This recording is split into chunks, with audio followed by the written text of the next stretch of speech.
Good morning viewers, आप सब कैसे हैं। मैं बहुत अच्छा हूँ, होप करता हूँ आप भी बहुत अच्छे होंगे। सर्दियों की शुरुआत हो चुकी है, मौसम एकदम ठंडा हो चुका है और फॉग भी आनी शुरू हो गई है। और ऐसे केस में जब आपका टेम्परेचर बहुत एकदम ड्रॉप डाउन हो जाता है तो डॉग्स का बीमार पड़ना शुरू हो जाता है, क्योंकि हम तैयार नहीं होते। नॉर्थ के अंदर टेम्परेचर या तो हाई होता है और जब ये गिरता है तो विद इन 2 वीक्स के अंदर अंदर ये गिर जाता है। तो हमें इनके बेसिक रहन सहन में क्या क्या चेंजेस करने चाहिए, आज हम उसके बारे में डिस्कस करेंगे।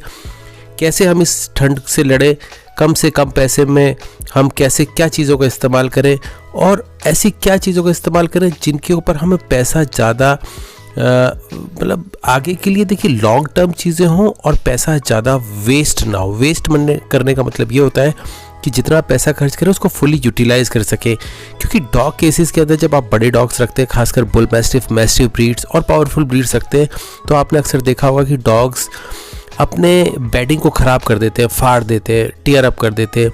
तो आपको सर्दियाँ भी काटनी है, डॉग्स के टेम्परामेंट को भी मेंटेन रखना है। बहुत सारी चीज़ों को ध्यान रख के आपको ऐसी चीज़ों को चूज़ करना है जो आपकी काम भी आए, लॉन्ग टर्म भी चले। पता चला कि आपने बहुत ही एक्सपेंसिव बेड ख़रीदा और डॉग ने उसको पहले दिन ही फाड़ के एकदम 2 टुकड़े कर दिया। ये नॉर्मली होता है, आप जो डॉग ओनर्स हैं वो जानते हैं इसके बारे में, ऐसा अक्सर होता है। तो ऐसे केसेस में क्या करें, किस तरह का मटेरियल यूज़ करें जो डॉग्स को मतलब च्यू करने की हैबिट्स को वो आगे प्रोत्साहित ना करें। ऐसे इन सब प्रैक्टिकल प्रॉब्लम्स के लिए हम आज ये वीडियो लेके आए हैं। देख सकते हैं कि डॉग बहुत इन्जॉय कर रहे हैं छत के ऊपर, क्योंकि मैंने अभी कैनल रन काफ़ी लंबा कर दिया है और ये लोग जब भी घूमते हैं तो काफ़ी दौड़ते हैं, भागते हैं, एनर्जेटिक रहते हैं। तो इससे क्या होता है कि डॉग का जो डाइजेशन है वो इम्प्रूव होता है, डॉग की जो इम्यूनिटी है वो इम्प्रूव होती है, डॉग लंबे टाइम तक हेल्दी रहते हैं और बीमार नहीं पड़ते। आप हमेशा ध्यान रखिए कि डॉग अगर हेल्दी होगा, बीमार कम पड़ेगा, तो आपको भी डॉग पालने का मज़ा आएगा। आइए शुरुआत करते हैं डॉग की बेडिंग से। मैंने दिखाया था कि मैंने अपने डॉग का नया बेड डिज़ाइन किया है।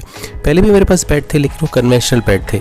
अभी जो मैंने बेड डिज़ाइन किया है, देखिए अब आपने देखा होगा कि मैंने अपने डॉग्स को खाना भी बेड के ऊपर ही दिया हुआ है। होता क्या है एक्चुअली में स्टार्टिंग में डॉग ना बेड को आसानी से यूज़ करना शुरू नहीं करते, क्योंकि उनको थोड़ा ऑड लगता है इसके ऊपर चढ़ना। ये थोड़ा सैग करता है, प्लास्टिक है, बीच में इसमें थोड़े से खांचे बने होते हैं, तो इनके पाँव को ना अजीब लगता है, तो ये इसको यूज़ नहीं करते आसानी से।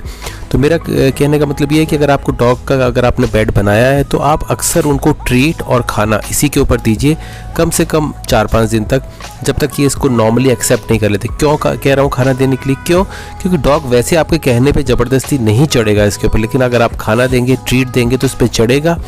और जब वो चढ़ना शुरू करेगा तो ये इसके लिए कुछ दिनों बाद नॉर्मल हो जाएगा और ये आराम से उसके ऊपर चढ़ के बैठेगा। लेकिन ये बात है कि ये क्रेट्स, ये जो हम बेड बनाया है, ये बनाया कैसे, इसके ऊपर भी मैं आज आपको डिस्कशन करूँगा कि कहाँ से आप चीज़ें कैटर करें, कैसे कैटर करें। आसानी से ये बन जाता है, बहुत ज़्यादा दिक्कत की बात नहीं है। एक बार बन गया तो काफ़ी टाइम के लिए आपको छुट्टी हो जाएगी, क्योंकि ये जो बेड होते हैं काफ़ी साल चलते हैं। देखिए ये जो बेडिंग की जो क्रेट्स हैं ये आपको आसानी से ऑनलाइन मिल जाएगी। टूल्स फिला साइट है, फ्लिपकार्ट है, अमेज़ॉन है और भी बहुत सारी साइट है जहाँ पे आपको क्रेट्स मिलती हैं। ये क्रेट्स अलग अलग क्वालिटी, कलर और प्राइस रेंज में मिलती है। इसका शेप भी अलग अलग होता है। मैंने 1x2 की, 1x2 फीट की भी देखी है, 1x3 फीट की भी देखी है, इसलिए सबका प्राइस अलग अलग होता है। आप रिव्यूज़ देख के यूज़ कर सकते हैं। मैंने टूल्स फिला से ली थी, अच्छी क्रेट्स हैं। और इसके बाद में इसमें यूज़ होता है एंगल। एंगल भी अलग अलग विड्थ और अलग अलग वेट का होता है। आप अपने लोकल हार्डवेयर शॉप पे जाके एंगल चूज़ कर सकते हैं। हमेशा याद रखिए कि एंगल बहुत ज़्यादा हैवी या लाइट नहीं होना चाहिए। एंगल इतना हो कि ये वेट भी हो ताकि ये ज़्यादा सैग ना करे, इतना हैवी भी ना हो कि आपको सर्दियाँ बीत जाने के बाद में इसको उठाने में, रखने में थोड़ी दिक्कत आए। तो इस बात का ध्यान रखिए। आप इसकी सलाह अपने वेल्डर से भी ले सकते हैं कि मुझे इतने बाई इतने साइज़ का बेड बनाना है तो किस वेट का एंगल सही रहेगा। आप जाके खुद ही अपना एंगल चूज़ करें। आसानी से आप कैलकुलेट कर सकते हैं भाई कितने बाई कितने का आपको एंगल चाहिए। फॉर एग्जांपल मैं बताता हूँ, मुझे 2 बेड बनाने थे, जिसमें मुझे एक बेड बनाना था 3x4 का और दूसरा बेड बनाना था 2x4 का। जैसे 3x4 का बेड बनाना है तो 3 4 12 और 2 साइड और होती हैं तो 12 12 24 और 1 फीट की अगर आप सारे के छोटी छोटी लेग ज़्यादा नहीं रखनी। लेग लेंथ आपको 3 से 4 इंच ऊपर ही रखनी है। तो आप 25 फीट आप एक ले लीजिए और दूसरा वाला जो बेड है मेरा 4x2 का, तो 4 2 8 8 8 16 और एक फीट आप लेंथ ले लीजिए उसके पायों की, तो 17। तो इसी तरह से मैं कैलकुलेट कर सकता हूँ कि भाई मुझे कितना फीट चाहिए। और आप याद रखिए कि जब आप कमर्शियली जाएंगे बाहर लेने के लिए तो आपको एक लेंथ मिलती है पूरी, जो 20 फीट की होती है। वो अलग अलग वेट में आती है, 10 kg, 15 kg, 20 kg के वेट में आती है। तो आप उसी से चूज़ कर सकते हैं। और जिसका प्राइस चल रहा है आयरन का, वो करीबन 60-65 के रेंज में चल रहा है अभी फ़िलहाल। ये बढ़ता घटता रहता है मार्केट के अनुसार, 70-75 तक भी जाता है, आप यूज़ कर सकते हैं। तो इसी तरह से आप ये चूज़ कर सकते हैं कि भाई आपका बेड इतने में बनेगा और आपके पास में इतना बजट है, तो आप किस तरह से उसे बनाएं। हमेशा याद रखिए, क्रेट का अगर आपको बेड बनाना है तो बेटर है कि आप एंगल यूज़ कीजिए। और अगर आपको वुडन बनाना है, तो मैंने आपको पहले भी बताया था, वुडन बेड बनाना है तो वहाँ पे एंगल से ज़्यादा अच्छा रहता है कि आप स्क्वायर पाइप का यूज़ कीजिए। वो अलग अलग विड्थ में आते हैं, 1x1 का, 1.5 मतलब 1.5x1.5 का, अलग अलग आते हैं। वो आप अपने सुविधा अनुसार और अपने बजट के अनुसार यूज़ कर सकते हैं।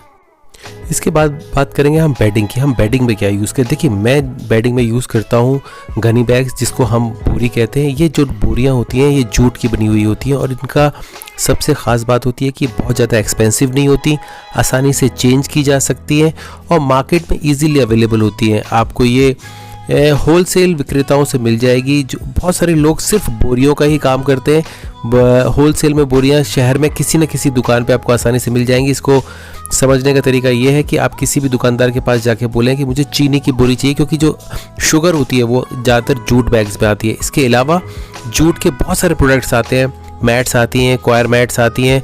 और ये मैट जो होती हैं ये काफ़ी हैवी होती है और आसानी से फ्लोर के ऊपर टिक जाती हैं। ये मैट यूज़ करने से फ़ायदा ये होता है कि डॉग आसानी से च्यू नहीं करते, क्योंकि ये बहुत ज़्यादा च्यू करने में मतलब प्लेजर नहीं देती है। और दूसरी बात ये होती है कि इसके ये वाटर प्रूफ होती है। अगर डॉग इसके ऊपर गलती से पेशाब भी कर देता है तो पेशाब नीचे निकल जाता है, डॉग गीला नहीं होता। तो आप ये भी यूज़ कर सकते हैं, बहुत अच्छा प्रोडक्ट है। क्वायर के आपको जितने भी मैट्स हैं ये आपको ऐसे डीलर्स के पास मिलेंगे जो फुट मैट्स और इस तरह के कारपेट्स डील करते हैं, वहाँ पे आपको आसानी से मिल जाएंगे। ये रनिंग फीट में मेजर किए जाते हैं। देखिए, ये भी दो तरह के होते हैं, एक हाथ से बने हुए और एक मशीनों से बने हुए। जो मशीनों से बने हुए होते हैं वो थोड़े सस्ते होते हैं, क्योंकि वो आसानी से प्रोड्यूस किए जा सकते हैं और लॉन्ग लेंथ में प्रोड्यूस किए जाते हैं। तो कारपेट जो होते हैं वो रोल्स के हिसाब से और अलग अलग विड्थ में आते हैं। आप अपनी सुविधा अनुसार और अपने बजट के अनुसार इनको खरीद सकते हैं। ये वीडियो आपको इन्फॉर्मेटिव लगा होगा। अगर आपको पसंद आया हो तो प्लीज़ इसे लाइक, शेयर, सब्सक्राइब जरूर कीजिए। हम अपने इस चैनल में ऐसे ही प्रैक्टिकल वीडियोस लाते हैं जो आपके लिए बहुत यूज़फुल होते हैं। देखिए, अगर आप हमारे चैनल से जुड़ेंगे तो आपको इतनी नॉलेज मिल जाएगी कि आपको बहुत सारे पैसे भी बचेंगे और आपको अक्सर लोगों से पूछना नहीं पड़ेगा कि आप डॉग्स की कैसे करके। Thank you for watching us. Have a good day.